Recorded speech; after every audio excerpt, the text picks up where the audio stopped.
Hello, Physics 10. The last chapter we just did was on electrostatics. That's more or less charges weren't supposed to be moving. But now we're going to bring up the actual movement of the charge right here. We call that current when charges move.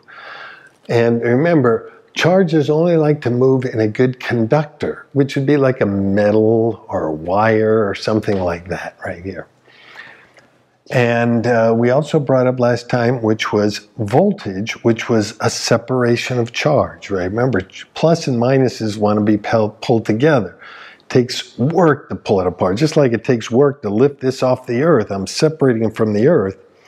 If I let it go, it snaps back to the earth. Well, if you take a plus and a minus charge and you let it go, it snaps back and you can get energy. So that's what we do with a battery right here.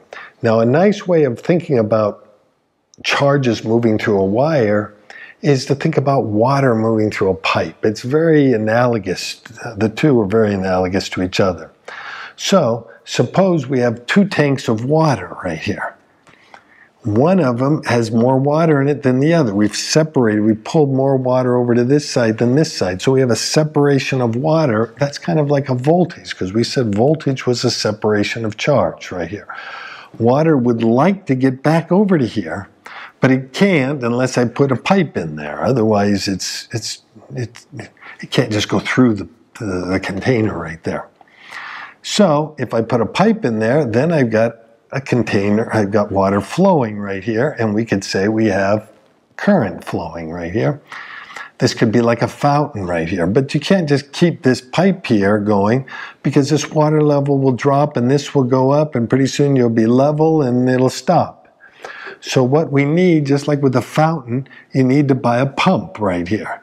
And so what we need is we need a pump that takes water from here and keeps it going there, so we can keep this height right here. This height difference is like a voltage. So think of the height difference as the voltage right here. Water only wants to flow downhill, just like charges only want to go from minuses to the plus right there. So think of it like that right here. Now these charges, they don't move very fast in a wire right here. If I have a wire,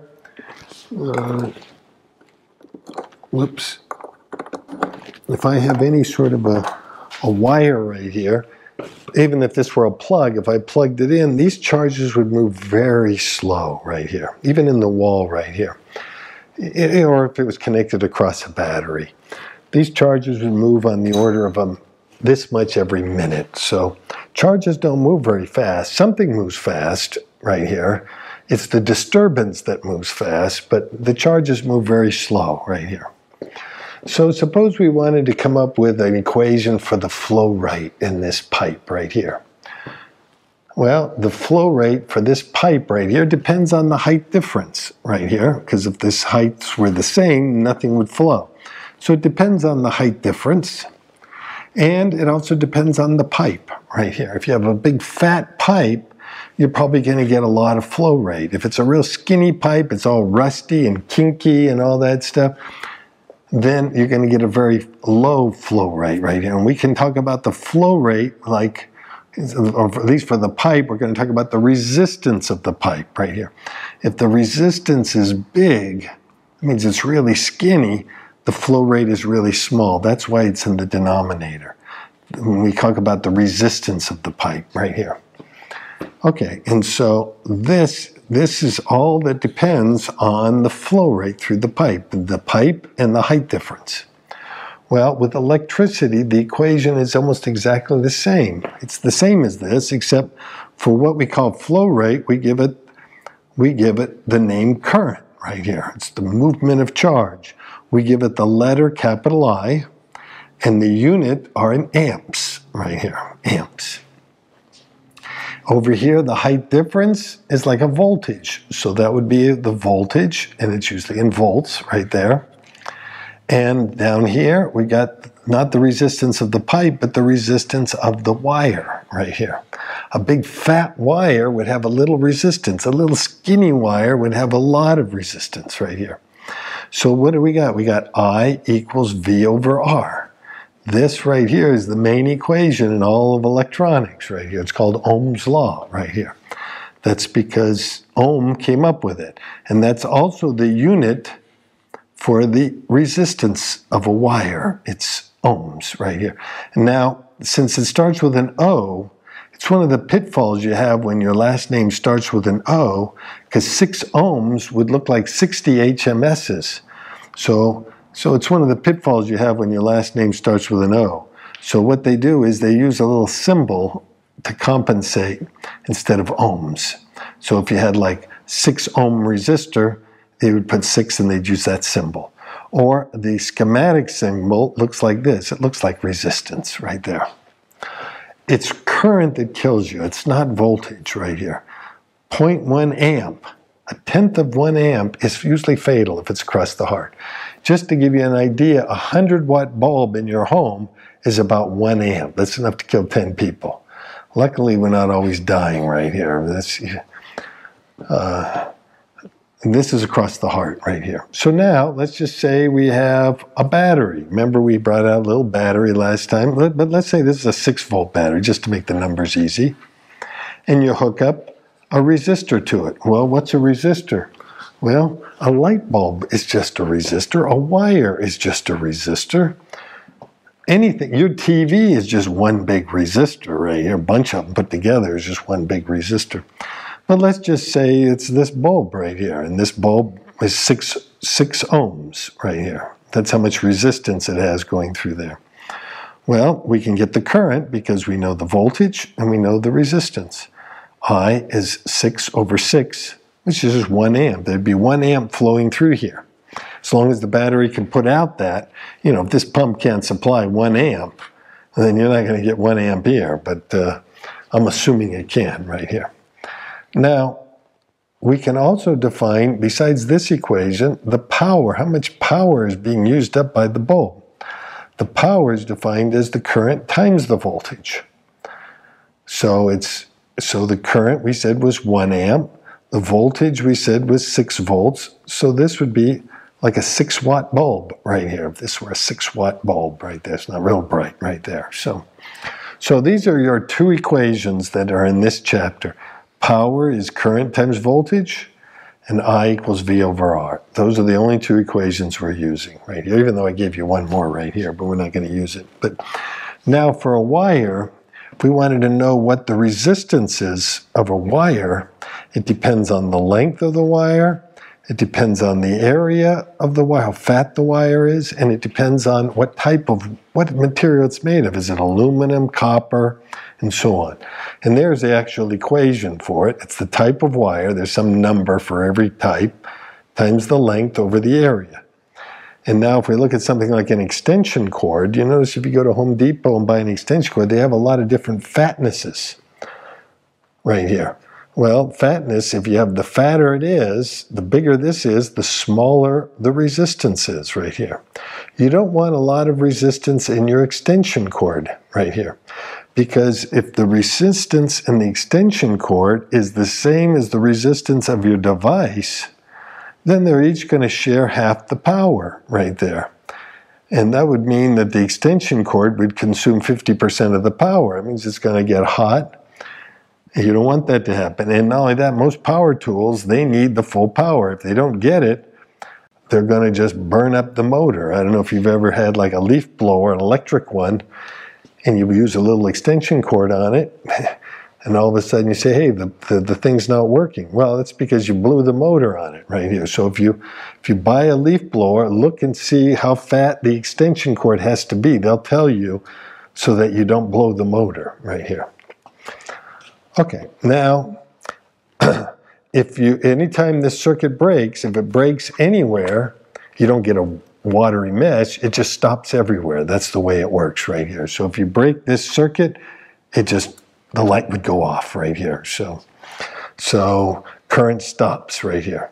Now if we look at the wall outlet right here, if you look at the wall outlet, usually you got a little line, a bigger line, and a little spot right there. They call the little dot underneath there the ground right there. Now you might, and then the little one over here, that's called the hot one. That's the one you don't want to touch right there. And the bigger one over here, that's the neutral right here. Now, if you're wiring your house, usually you use a different color for these. Usually this is a green wire. This one over here is, I think, a black, and there's the white right there for the neutral right there. Now, on old houses, they didn't have a bigger and a smaller one. You could make the plug in either way right here. It's not going to kill the device if you plug it in backwards. The only reason why they do that is for safety. If you look at here, I don't know what this is. This could be anything from a refrigerator to whatever you want, TV. Let's just say it's a refrigerator. So here's the plug right here, and the hot one, which is the short one, comes in to the refrigerator, and here's the switch that turns it on, and then it goes to the rest of the whole circuitry right here, and then it comes back on this neutral line right here. Now, you notice if you plug this in backwards, well, then the power just goes this way. That's still fine, but this is all now powered up even when it's off right here. When that's off, there's still a lot of charge in there, and it's kind of, you don't want a lot of charge in there. At least if this is the hot one, it stops right when it comes in right there. Now, this bottom one, this ground right here, it just comes in and attaches to the chassis of your refrigerator. The reason why that, again, you could live without it. If you want to live dangerously, just take them out right here. You don't need them. What that's there for is in case, let's say you got this running right here and it becomes a little frayed and it touches the outside of the refrigerator. Now you go to grab some food out of the refrigerator. As soon as you touch the refrigerator, you're going to get zapped right here. If you keep this on there, once this touches, the current runs down this, and it'll probably blow the fuse right here. So it's just a safety device. You don't have this third prong on all devices because you have to have some sort of a metal can to attach it to. If it's like a lamp, you're probably not going to use that ground line right there. So, okay, so most of the things in the home are just kind of for safety features right here. So, okay, so now that we have voltage and current, now, if we wanted to hook up multiple bulbs, so maybe it's Christmas time and you hook up the string of light bulbs. Anytime you put a string of bulbs in there, we call those light bulbs connected in series. They're in a line right here. Well, my picture, instead of being this, where that is one resistor, now if you hook them up in series, they're all just hooked up in a series right here. You'll notice since the height is the voltage, now each one of these only gets a small part of the voltage right here. So they have to share the voltage because they're sharing this height right here. So if you buy a string of lights for Christmas and you plug it into that 110 volt wall socket, all those bulbs have to share that 110 volts. So if you have 110 bulbs in that string, each one only gets 1 volt. If you put another string on there and another string, pretty soon the bulbs won't light up because they're each getting such a small little piece of the voltage, there's not enough to light them up. So they always limit you how many strings you can put together right here. You'll notice that whatever water flows through this one, flows through that one, flows through that. It has nowhere else to go. So we can say whenever you hook up something in series, like Christmas lights, they all have the same current, which means if you break this, they all go out. They all share the voltage. That is, they all have to share the voltage. And if one goes out, they all go out. And if you add more and more bulbs, they all get a little bit dimmer right here. And you would actually use less power if you added more and more bulbs up right here. So this because they'd all get dimmer. That's one way you can, but that's not the way we hook up the home right here. Every time you turn on another TV, it doesn't make all the lights dim a little more right here. We hook up the house in what's called parallel right here. Parallel means you don't have one pipe where you put different resistors on them. Here you have their own pipe right here, their own resistance. So these could be 3 bulbs right here, 3 light bulbs right here. You notice each bulb gets the full voltage right here. So when you hook up in parallel, everything you plug in gets the same voltage, and that's just like the plugs. Every single plug in your home has the same voltage right here. Now the flow rate, whatever the total flow rate is, this is the sum of the 3 flow rates right here. So we could really say the flow rate is shared, except you don't have to share because the city will give you as much of this as you want, right? Your bill just goes up right here. And you notice if I take away this blue bulb, or this blue resistor, or this blue light bulb, it doesn't affect the green and the red. So each of your devices in your home do not affect each other right here. They're all independent, which is the way we want. So this is the way the home is hooked up right here. Or your car, your headlights, because you don't, when one headlight goes out, you don't want the other one to go out. You want them to be independent of each other right here. So just remember that whatever the answer is for this, the answer for this is the exact opposite. Whatever the answer is for this, the answer of this is the exact opposite. They're opposites of each other right here. Now, we don't have to hook up light bulbs. We could hook up batteries. A lot of times when you buy batteries, you don't put in one battery, you put in multiple batteries. You could hook them up in series like a flashlight where you're sticking them in head to tail right here. And when you hook them up in series right here, their voltages all contribute because you have one pump that pumps it up to here and another one. So you're making it up higher. It's just like adding pumps to another pump. You don't get more water, you're just pumping it up higher. So you get the same current, but you just sum up the voltage. So if I had, let's say I had 2 of these 6-volt batteries and I put another one right here, that means I'd have 12 volts out of the 2 right here. If I had 3 of them, I'd have 18 volts, but I don't get any more current right here. Whatever's going through one is going to go through the next, which is going to go through the third one, and so on. And then the other way to hook up batteries is in parallel. You put them side by side. If you put them side by side in parallel, then they have the same voltage. It's like putting a pump next to another pump. You don't pump it up twice as high, you're just pumping up twice as much water. So you get the same voltage, but they contribute to the current, so you get twice as much current. So, and so a lot of times when you put batteries, you could even put batteries, 2 of them there and 2 of them there, and that means these 2 are in series, these 2 are in series, and then these are in parallel. So you're doubling both right there. Usually the general rule is if you go buy a kid's toy and you have to put the batteries in side by side so they're in parallel, the batteries run down a lot faster. Usually it's for something you need a lot of current for, like a kid's toy electric motor or something, a little car that goes around. They usually take a lot of current. You have to put the batteries in side by side, and you're probably going to go through a lot of batteries right there. Flashlight, you don't need a lot of current right here, so that's why they put them in series right there. Okay, so these are the 2 ways you can hook up multiple. Again, this is the way the home is. This is the way Christmas lights are right here. So you don't want to put in Christmas lights like this because they need to be buried in wires right here. This takes 1 wire to do a string right there. Okay, so a little bit on movement of charges.